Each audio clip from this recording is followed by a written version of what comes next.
This is the hand crank cream separator from the Ukraine. When you first get your separator, the first thing you want to do is fill it with a cup of lightweight oil and close it back up. Then you want to take apart the separator and wash all of the parts in soapy water and dry them. Once you've gotten it taken apart, it can be kind of intimidating, but here we're going to reassemble the drum, which is the shiny, spinning silver part that does all the work. This is a plastic insert that goes in what is the lid of the drum.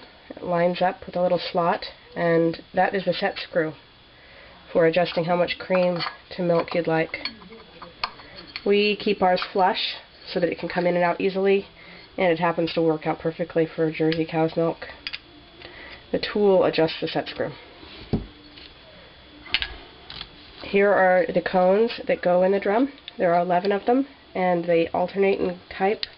One has dimples on either side of the hole, one has it right below, and they self-align on the spindle.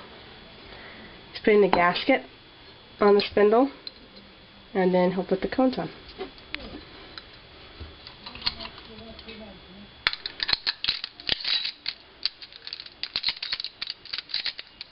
Now it's all into place.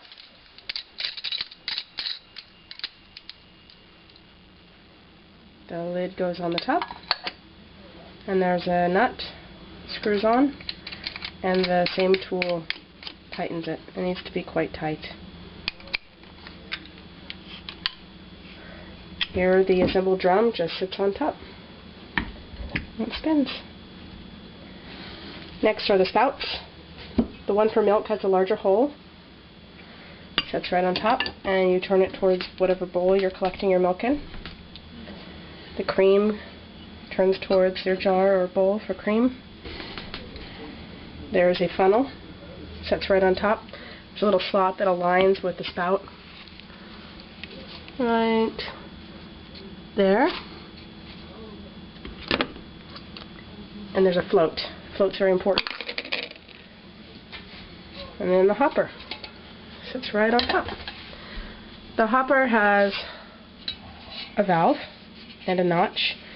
If the valve is pointing towards the notch, the pointy part of it, it's open. Anything else is off. You want it off when you pour your milk in. And that's the assembled cream separator.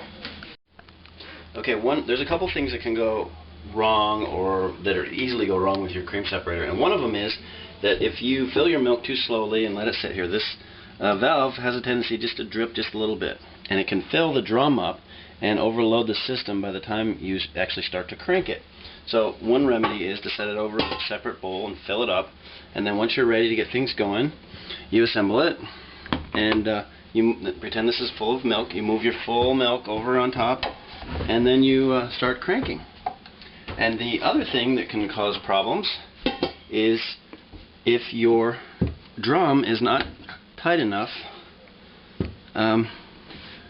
if this isn't tightened down properly. And when it's tightened down properly, it's just the valves are actually just a little bit proud of flush, because you can see the score mark here. This is from the first time we tried it, and we didn't have it cinched all the way down.